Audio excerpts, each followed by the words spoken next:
أعوذ بالله من الشيطان الرجيم پناہ مانگتا ہوں میں اللہ کی شیطان مردود سے۔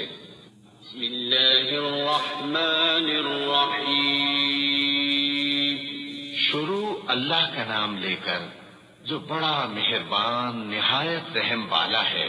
عما يتساءلون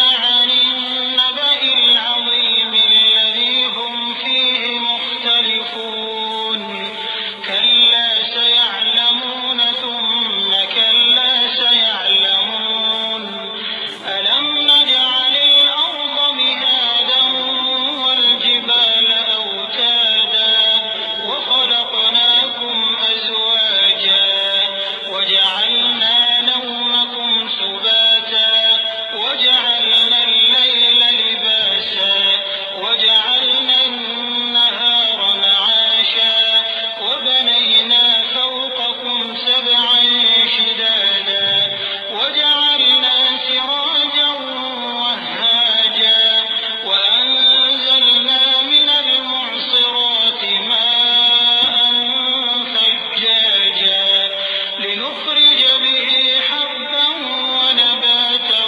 وجنات ألفافا۔ یہ لوگ کس چیز کی نسبت ایک دوسرے سے پوچھتے ہیں؟ کیا اس بڑی خبر کی نسبت جس میں یہ اختلاف کر رہے ہیں؟ دیکھو یہ عنقریب جان لیں گے، پھر دیکھو یہ عنقریب جان لیں گے۔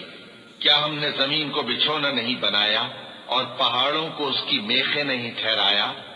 اور ہم نے تم کو جوڑا جوڑا پیدا کیا اور نیند کو تمہارے لیے موجب آرام بنایا اور رات کو پردہ مقرر کیا اور دن کو معاش کا وقت قرار دیا، اور تمہارے اوپر 7 مضبوط آسمان بنائے اور آفتاب کا روشن چراغ بنایا، اور نچڑتے بادلوں سے موسلا دھار میں برسایا تاکہ ہم اس سے اناج اور نباتات پیدا کریں اور گھنے گھنے باغ۔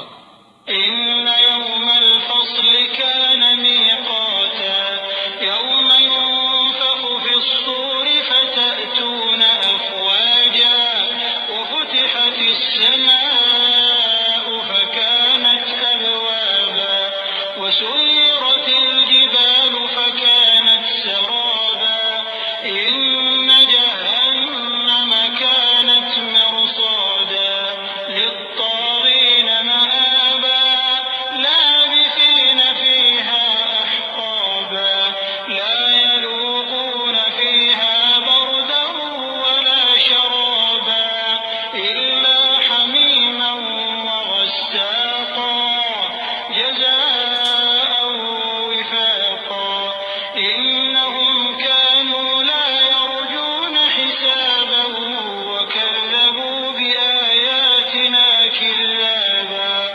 وكل شيء أحصيناه كتابا فذوقوا فلن نزيدكم إلا عذابا۔ بے شک فیصلے کا دن مقرر ہے، جس دن سور پھونکا جائے گا تو تم لوگ فوج در فوج موجود ہوگے، اور آسمان کھولا جائے گا تو اس میں دروازے ہو جائیں گے، اور پہاڑ چلائے جائیں گے تو وہ ریت ہو کر رہ جائیں گے۔ بے شک دوزخ گھات میں ہے، یعنی سرکشوں کے لیے کہ ان کا وہی ٹھکانہ ہے، اس میں وہ صدیوں پڑے رہیں گے۔ وہاں نہ ٹھنڈک کا مزہ چکھیں گے، نہ کچھ پینا نصیب ہوگا مگر کھولتا پانی اور بدبودار پیپ۔ یہ بدلہ ہے ان کے اعمال کے موافق۔ یہ لوگ حساب آخرت کی امید ہی نہیں رکھتے تھے اور ہماری آیتوں کو مسلسل جھٹلاتے رہتے تھے، اور ہم نے ہر چیز کو لکھ کر محفوظ کر رکھا ہے۔ سو اب مزہ چکھو، ہم تم پر عذاب ہی بڑھاتے جائیں گے۔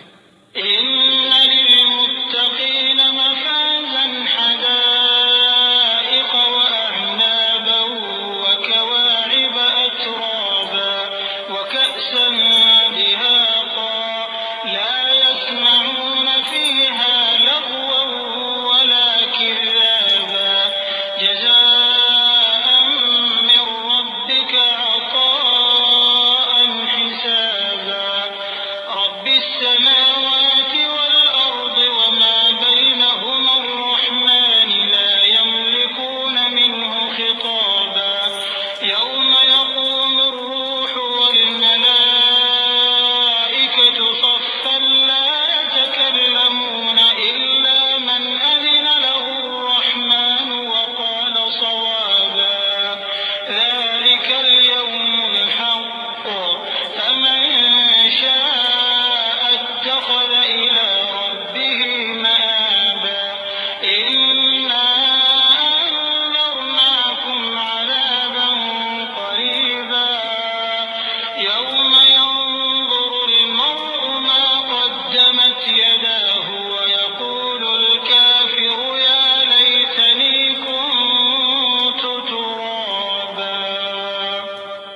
شک پرہیزگاروں کے لیے کامیابی کا گھر ہے، یعنی باغ اور انگور اور ہم عمر بھرپور جوان عورتیں اور شراب کے چھلکتے ہوئے جام۔ وہاں وہ نہ بیہودہ بات سنیں گے نہ جھٹلانے کی باتیں۔ اے نبی صلی اللہ علیہ وآلہ وسلم، یہ تمہارے پروردگار کی طرف سے صلہ ہوگا جو حساب کے مطابق انعام ہوگا۔ وہ پروردگار کہ جو کچھ آسمانوں اور زمین میں اور جو ان دونوں کے درمیان ہے سب کا مالک ہے، بڑا مہربان ہے، کسی کو اس سے بات کرنے کا یارہ نہ ہوگا۔ جس دن جبریل امین اور دوسرے فرشتے صف باندھ کر کھڑے ہوں گے تو کوئی بول نہ سکے گا مگر جس کو رحمان اجازت بخشے اور وہ بات بھی درست ہی کہے۔ یہ دن برحق ہے، پس جو شخص چاہے اپنے پروردگار کے پاس ٹھکانہ بنا لے۔ ہم نے تم کو عذاب سے جو قریب آنے والا ہے آگاہ کر دیا ہے، جس دن ہر شخص ان اعمال کو جو اس نے آگے بھیجے ہوں گے دیکھ لے گا، اور کافر کہے گا کہ اے کاش میں مٹی ہوتا۔ وَلَقَ اللَّهُ